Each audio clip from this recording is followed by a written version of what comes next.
with every day that passes, it's looking more like Kamala Harris is going to be the Democratic nominee.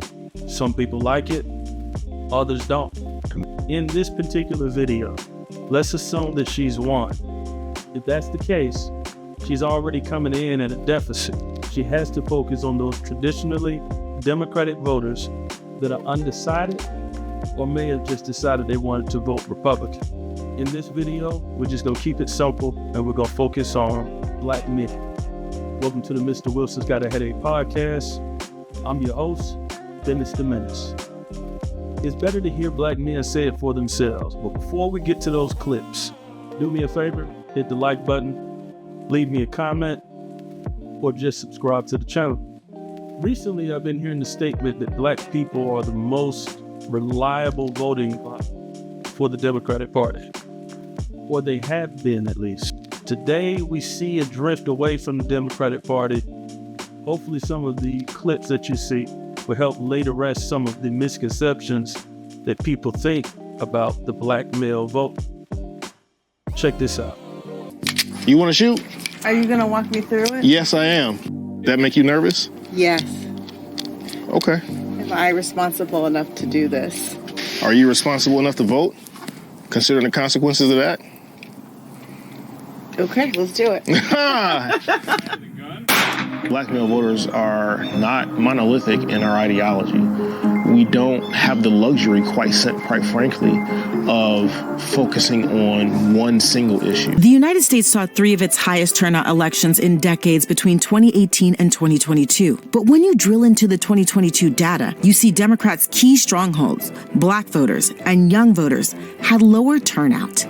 If you want to know what a Black man thinks about politics or electoral process, ask one. We aren't being heard about what the issues are that are important to us as Black men. The adage that what one won't do, another will, that may be, some of the cause for a small migration over to another party. The recent New York Times CNN poll shows 23% support among Black voters for former President Trump. That's up 19 points. I think that what you see is a decline, especially Black men, in support for President Biden. Basically, it's Black men under 30 that are moving towards the Republican Party.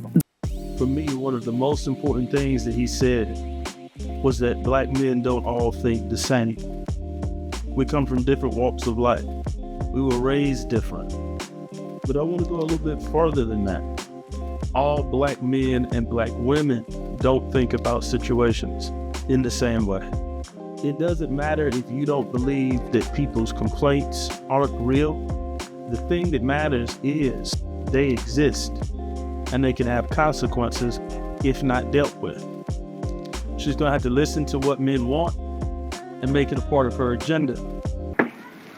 What's going on, brother? Good. We got a warrant clinic going on. Kermit Williams is a progressive organizer canvassing a Detroit neighborhood. So I used to tell people if they didn't vote, shut up. You don't have anything to say, because I thought that it was laziness, really. But I had to realize that not voting is just as much of a choice as voting.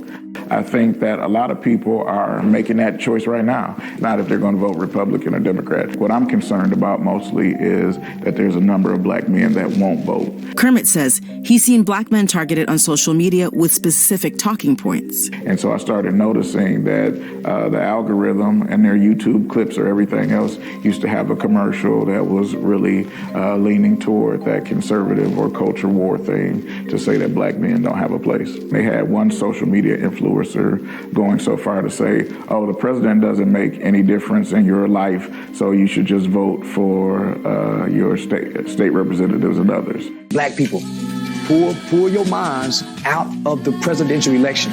Don't entertain that president talk. That's a distraction because you don't pick it. This is an example of what Kermit says Black men are seeing online. He sent it to me. He also sent me this as an example of social media parroting conservative talking points to Black people. We're giving one party our vote because they've successfully gone about the business of convincing our community that the other party, the Republican Party, is completely against the interest of the Black community. I think this is the first time that I'm going to share this on this podcast.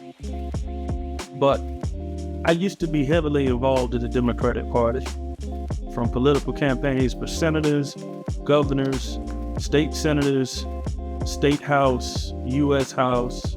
I've seen more than what people usually get to see, but I left the Democratic Party in 2015, and I decided to not categorize myself in both the issues. But before I did that, I also spoke and said the same thing that Stephen A. said. This stuff has been floating around for longer than I've been voting.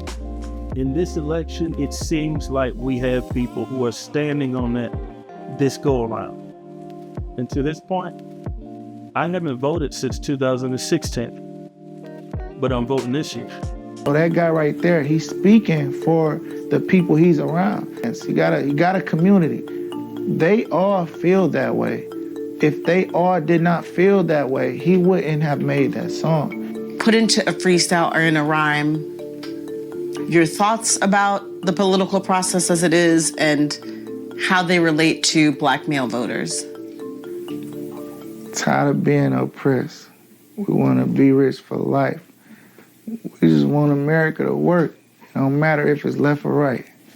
That's all I got. Vezo, who's a former Democratic voter, had his voting rights automatically restored after serving time in prison on a gun charge. He identifies as independent and says he does like Michigan's local Democratic officials. It's just Joe Biden's leadership he dislikes. What is it about Trump that makes him such an attractive candidate to you and voters like you?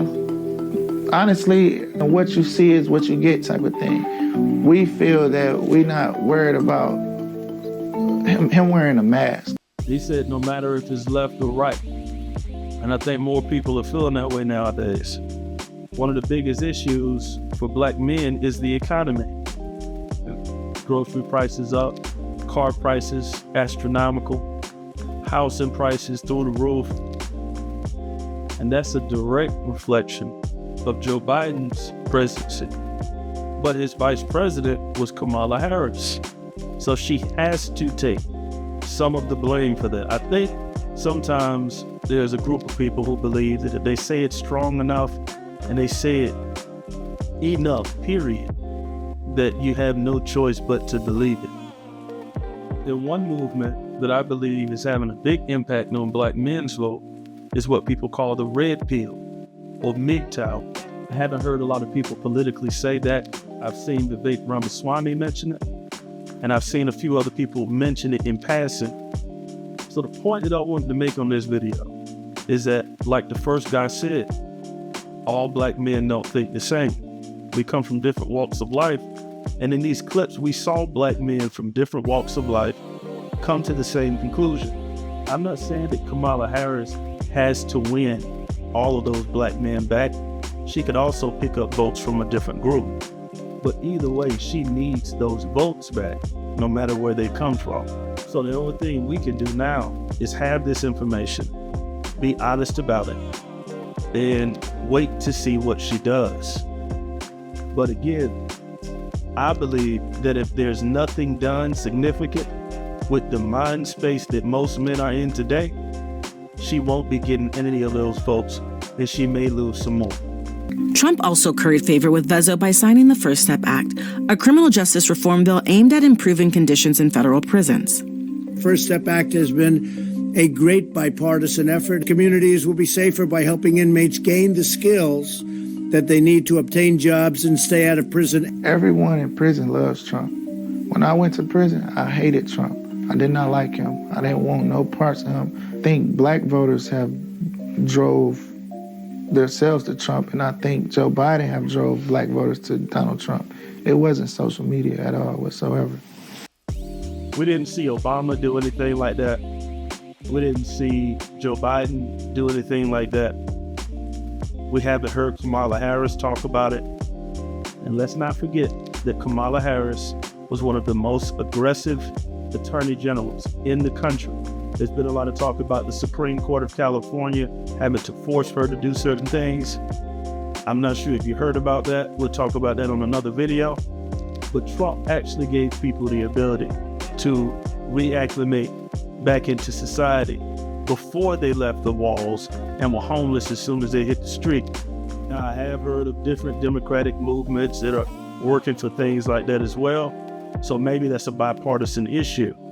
It's going to take things like that, not just for people in prison, but for black men in the workforce, black men in the family court system, black men in every aspect of life. We're going to have to see some results instead of a lot of talking and hoping and holding on, because it'll be better next time. What do you think about it? If you're a black man, black woman, whoever, white, whatever race, it doesn't matter. I want to know what you think about it in the comments. Let's talk about it. Remember to like the video, subscribe to the channel, and I'll see you on the next video.